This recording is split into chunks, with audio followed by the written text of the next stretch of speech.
একটা গরিব কুকুর মাছ নিয়ে রওনা দিল বাজারের দিকে।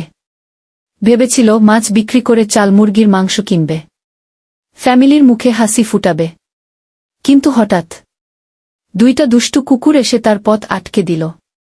ছুরি ঠেকিয়ে, ভয় দেখিয়ে কেড়ে নিল সব মাছ।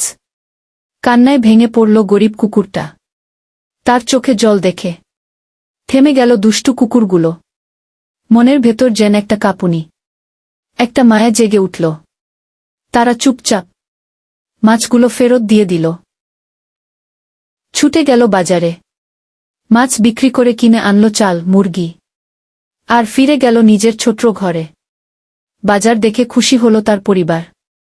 আজ তারা পেট ভরে খাবে, ভালোবাসা আর মায়ে ভরা একবেলার খাবার। ভিডিও ভালো লাগলে লাইক, শেয়ার আর সাবস্ক্রাইব করতে ভুলবেন না। স্টেটাস ফোকাস, হৃদয়ে স্পর্শ করা গল্প।